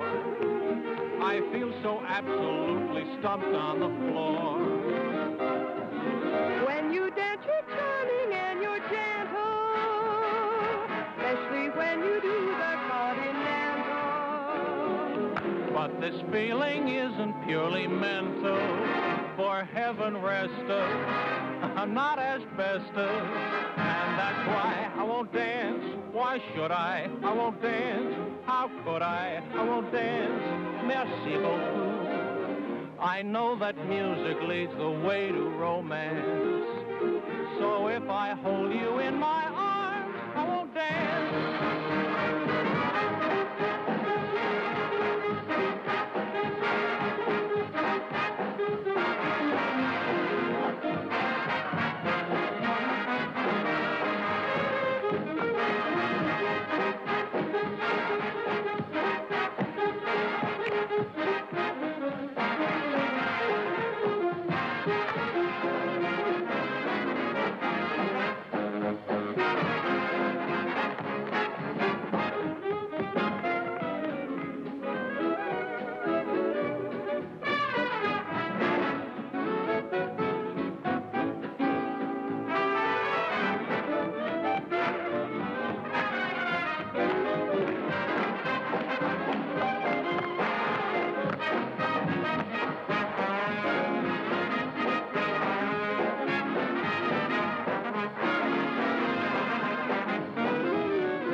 Come in. Sally. Uncle Jerry. Oh, Uncle Jerry, I'm so glad to see you. What are you doing here? Well, I was out front watching the show. Did you see what we did to your number? Yes. I bet you like the show. Not at all. As a matter of fact, I liked it. I wish that some of the people who think my music is highbrow could have seen it. I'm so excited, I don't know what to do. You look wonderful, Uncle Jerry. More handsome than ever. How's Aunt Eva? Oh, she's fine. But of course she misses you. Oh, I miss her, too. I miss you both. Is she with you? You haven't told me yet what you're doing here. No, your Aunt Eva's in New York. And I'm here because somebody told me I could find you here. I've been looking for you for a long time now, Sally. Oh, Uncle Jerry, you shouldn't have bothered. I'm all right. Oh, I'm sure you are, but I promised your father I'd look after you. Sally, I want you to come back to New York with me. I can't, Uncle Jerry. I'd like to, but I can't. When I heard about my father, I never realized he was so ill, Uncle Jerry. You know I never would have left him. I know that, Sally. When I heard about him, it was as though someone had forced me to look into the mirror for the first time. I loved him very much, and I knew I'd broken his heart. I was spoiled and selfish, and I knew that I could never have any respect for myself again unless I did what I said I was going to do. So you see, I can't go back right now. I'm making my own way now, and I'm pretty good at it, too. Well, Sally, I just don't like the idea of you being here and all alone. This is just a stepping stone from where I've been to where I hope I'm going. I'm making $50 a week now because management thinks I'm worth $50. If I'm worth more, I'll get more. And if not, I'll have to find it out for myself. Jerry. I'm not using anyone. 5 minutes, Miss Hester. Thank you, Jimmy. You understand, don't you, Uncle Jerry? Well, Sally, you know, darling, I'd give anything in the world if you'd let me help you. But I must say that I've never been quite so proud of anyone in my life as I am of you at this moment.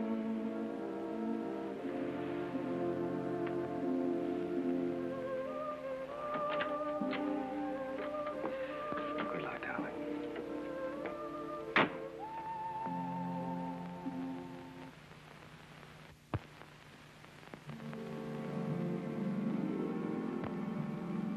Gradually, I felt the old heartache misting away, and I was at peace. The promise I had made Jim had been fulfilled. Sally was going to be all right. I walked along the river that night, with the river wind in my face and the taste of it on my lips. And I stood there listening. A sudden excitement thrilling through me, listening to the song of a river that makes its way right through the heart of America. And the voice of that river was the laughter, and the tears, and the joys, and the sorrows, and the hopes of all America's people.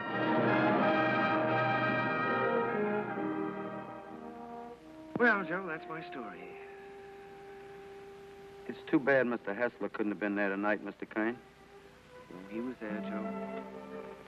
He'll always be a part of any music I ever write.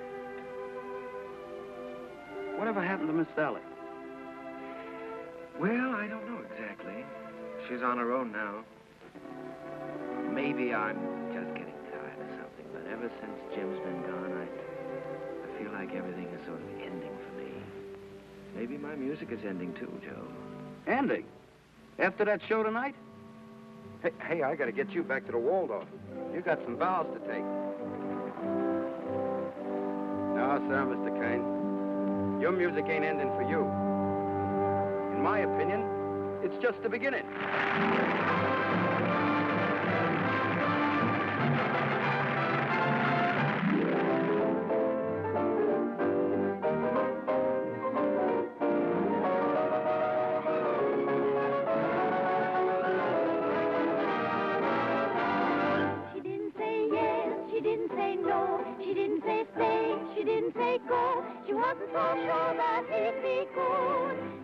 Even sure that she'd be good. So what did she do? I leave it to you. She did just what you do.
I heard the laughter of her heart in every street cafe.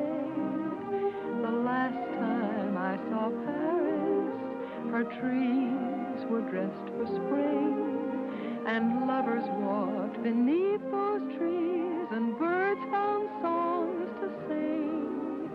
I dodged the same old taxi cabs that I had dodged for years. The chorus of their squeaky horns was music to my ears.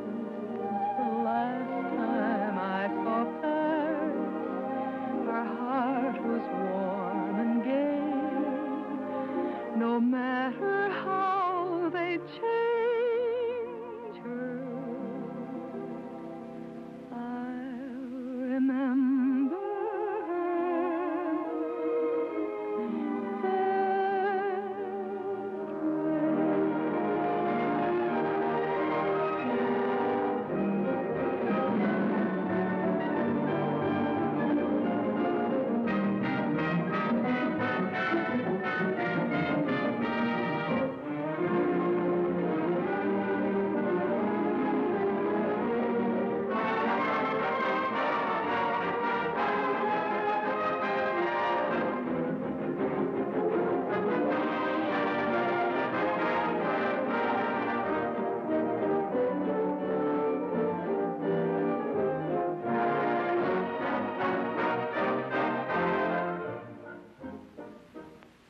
Do sit down, Mr. Kern. Oh, you sure we won't be in the way? Oh, certainly not. Not at all.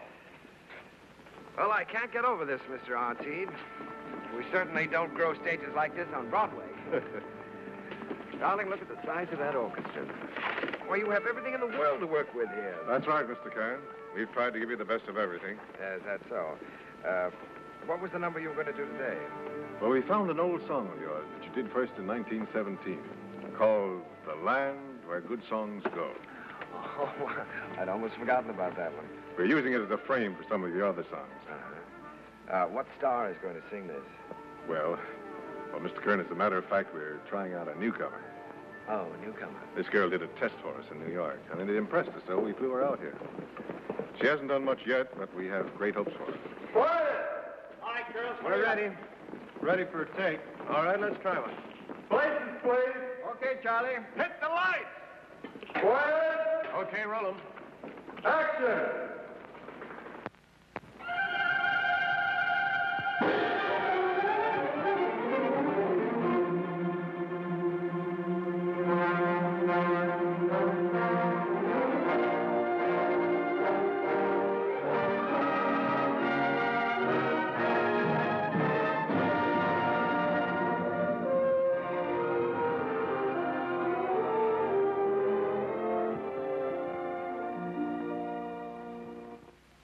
It's a land of flowers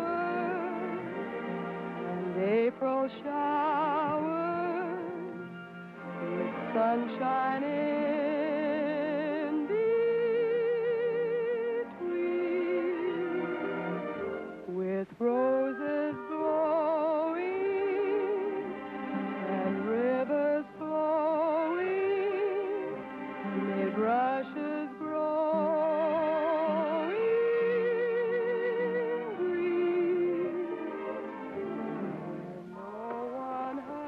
Like her, Mr. Kern? Like her? I love her. I'd rather hear her sing one of my songs than anyone else in the world. Wouldn't you, Rita?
a fine romance.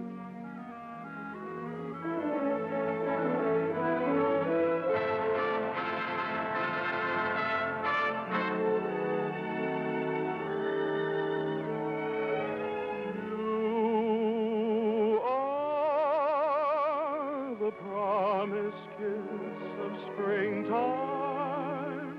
that makes the lonely winter sing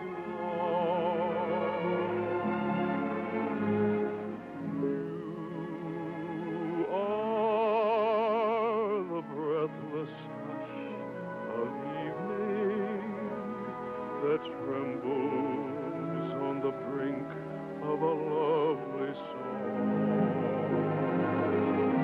You are the angel glow that lights a star. The dearest things I know are what you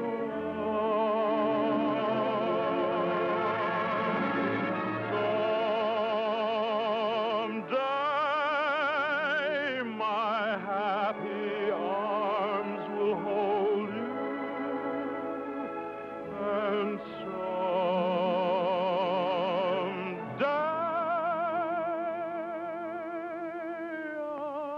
I'll know that moment divine when all the things you are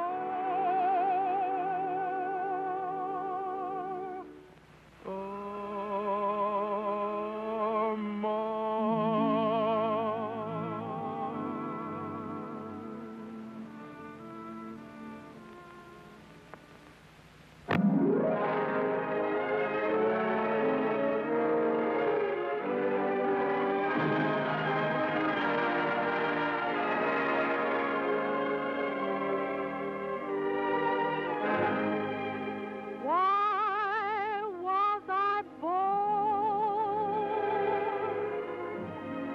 Why am I living? What do I get? What am I giving? Why do I want the things I dare not hope for? What can I hope for? I wish I knew.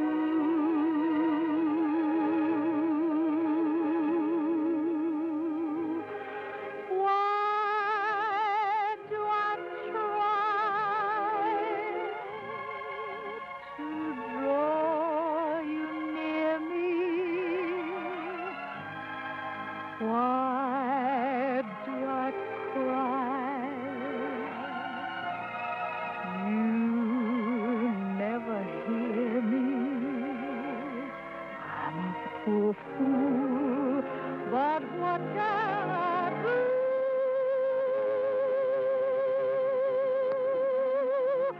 Why was I born to love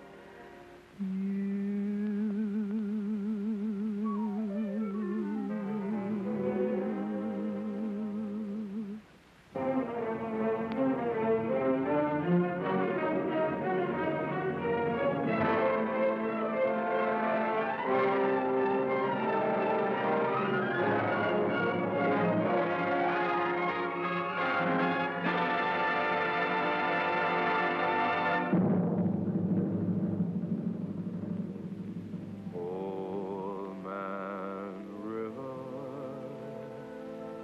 that old man river, he must know something, but he don't say nothing. He just keeps rolling. He keeps on rolling along.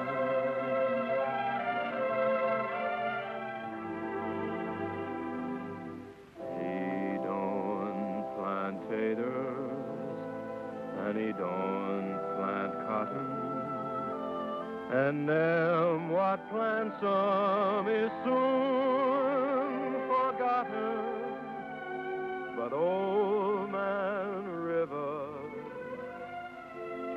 just keeps rolling along.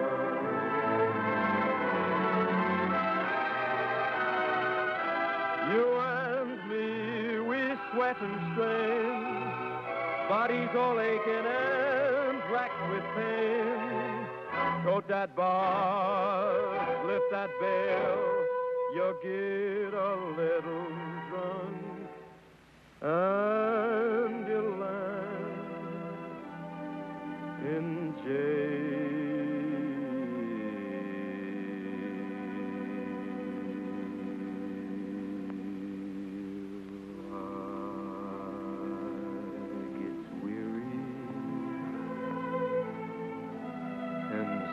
Sick of trying, I'm tired of living, but I'm feeling